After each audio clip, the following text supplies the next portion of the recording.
morning class third. I am your Poona ma'am and we are doing lesson number 4 roundabout. So in today's class we will do its vocabulary portion at page number 35. So read these dialogues.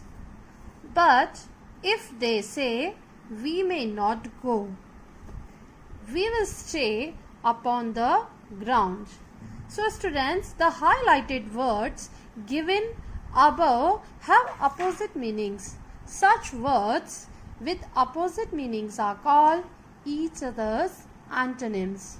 So students, antonyms क्या होते हैं? ऐसे words जो एक दूसरे के opposites होते हैं उन्हें ही antonyms कहते हैं. For example, go का antonyms क्या है? Stay. Okay. Now exercise B1. Write down the antonyms of the words given below. ये आपको नीचे कुछ words दिए गए हैं, इनके आपको antonyms लिखने हैं. Okay. First is high. High का opposite low. Nonsense, sense. Up, down. Right, wrong. Summer, winter. Okay. Now exercise B2. Exercise B1 do in your books. B2 use the antonyms from the previous exercise to fill in the blanks. अब students इस exercise में आपको क्या करना है, ये जो opposite meaning थे इन वर्ड्स का यूज करके आपको ये ब्लैंक्स को फिल करना है. Okay. First is Anmol is a wise boy, he always talks.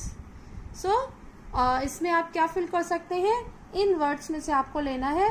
So you can fill sense. Second is we wear woolen clothes in woolen कब पहनते हैं, winter. Next sentence is third, come down the stairs quickly. Fourth is it is wrong to make fun of others. Fifth is this table is too low for me to work at. So students, ये blanks हमने ये B1 exercise में जो words थे opposite words इनका use करके के fill किए हैं. B2 exercise do in your books. Now it's grammar portion. Students, look at these pictures. In picture A, we can count the number of balls. They are 1, 2, 3. 3 in numbers. But in picture 2, we can count sugar. No, we cannot count the sugar. So students, the nouns that we can count are countable nouns. For example, balls, toys, books. तो students, ऐसी noun जिनको कि हम count कर सकते हैं उनको क्या बोलते हैं, काउंटेबल. इसके नाम से ही देखिए पता पड़ रहा है, काउंटेबल जिनको कि हम काउंट कर सकते हैं वो होती है काउंटेबल नाउन. तो बॉल्स है, बुक्स, टॉयज, इन सबको हम काउंट कर सकते हैं ना, तो ये हो गया countable noun. Next is the nouns that we can not count are called uncountable nouns. ये भी देखिए इसके नाम से पता पड़ रहा है, अनकाउंटेबल जिनको कि हम गिन नहीं सकते हैं. ऐसी नाउन्स जिनको हम गिन नहीं सकते हैं वो होती है uncountable noun. For example rice, hair, water, sugar. Okay. जैसे राइस है तो आप ऐसे नहीं बोल सकते ना, 1 राइस, 2 राइस, या हेयर है 1 हेयर, 2 हेयर, हम इस तरीके से नहीं बोल सकते हैं. तो ये सब है अनकाउंटेबल नाउन्स. ओके.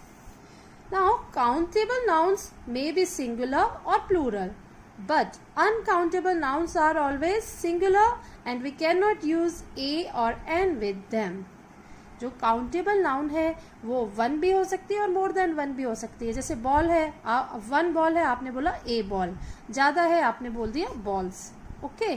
टॉय है, एक टॉय है आपने बोला 1 टॉय, a टॉय, और अगर ज़्यादा है तो टॉयज कर दिया. लेकिन अनकाउंटेबल नाउन में इस तरीके से आप नहीं कर सकते हैं. अनकाउंटेबल नाउन को सिंगुलर ही माना जाता है.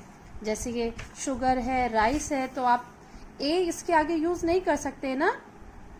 तो जैसे शुगर है आप बोलेंगे शुगर इज स्वीट. ठीक है, इसको सिंगुलर ही मानते हैं. ओके, नाउ एक्सरसाइज स्टार्ट करते हैं. Exercise C1, right the nouns given below in the correct baskets. ये आपको 2 बास्केट्स दी गई हैं इस एक्सरसाइज में. ये है काउंटेबल नाउन्स की बास्केट और ये है अनकाउंटेबल नाउन्स के लिए, और ये वर्ड्स दिए गए हैं. तो स्टूडेंट्स, इस एक्सरसाइज में आपको क्या करना है, ये जो वर्ड्स हैं आपको देखना है ये जो नाउन्स हैं ये काउंटेबल हैं या फिर अनकाउंटेबल हैं, और जो राइट इसका बास्केट है उसमें आपको उनको पुट करना है. Okay, so first word is salt. ये स्टूडेंट्स आप मेरे को बताते जाएंगे. Okay, tell me, salt. Salt countable है या अनकाउंटेबल? यस, सॉल्ट को हम काउंट नहीं कर सकते हैं, सो इसको हम डालेंगे अनकाउंटेबल वाली बास्केट में. Second is ring. रिंग को काउंट कर सकते हैं? Yes, ring is countable noun. Next ice. Ice क्या है?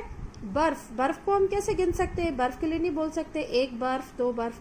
आइस क्यूब अलग होता है, यहाँ हमको क्या दे रखा है? आइस. तो आइस को हम काउंट नहीं कर सकते हैं, इसीलिए इसको अनकाउंटेबल में डालेंगे. Next is car.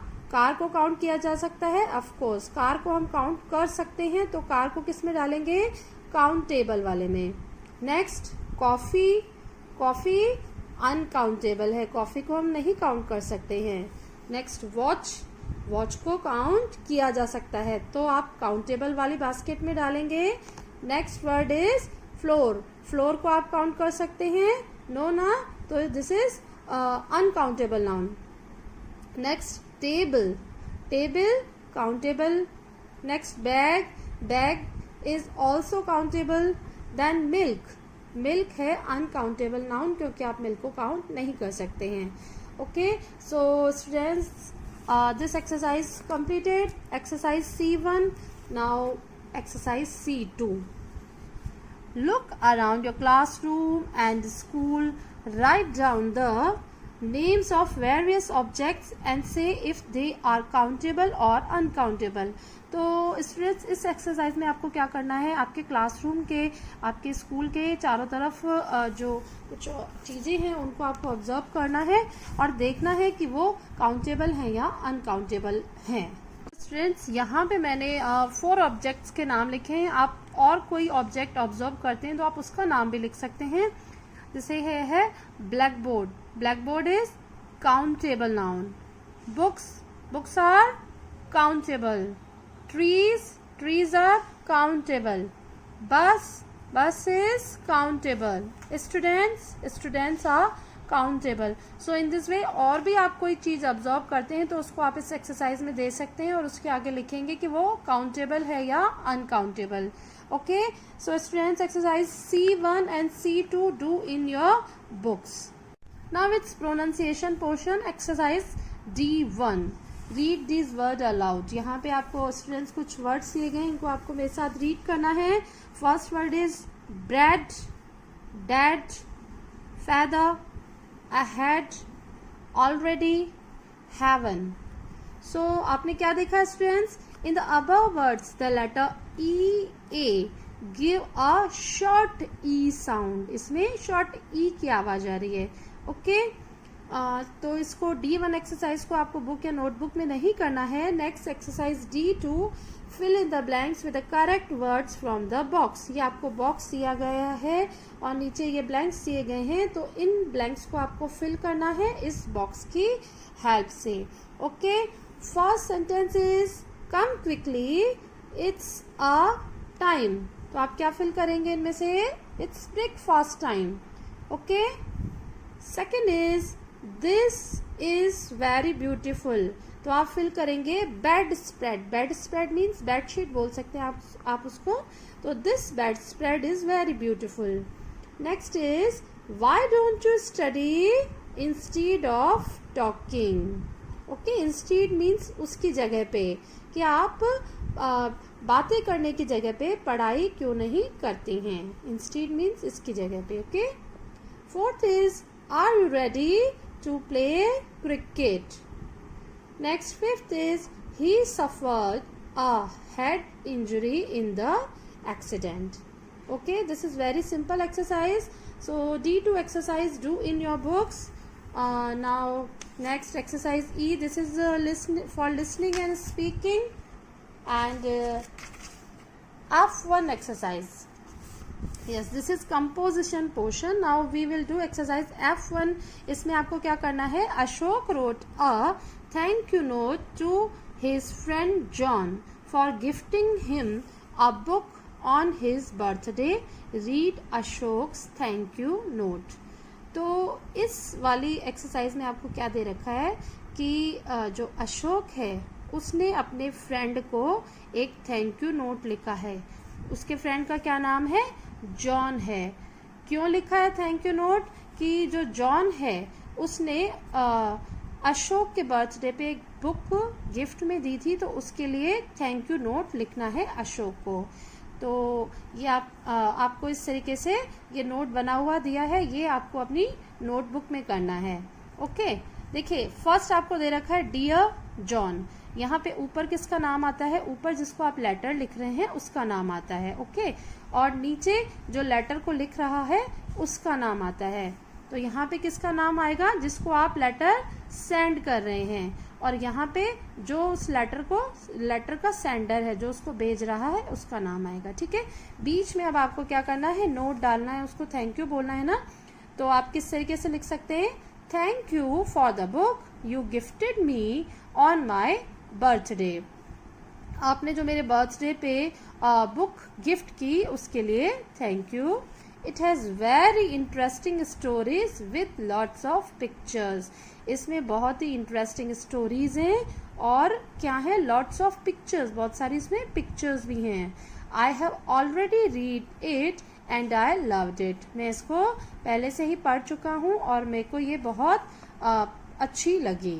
Okay, so in this way आप ये जो थैंक यू नोट है ये अपनी नोटबुक में लिखेंगे. ठीक है, so students, our fourth lesson has been completed. Now in our next class we will start its 5th chapter, My Robot Robbie. Till then, bye.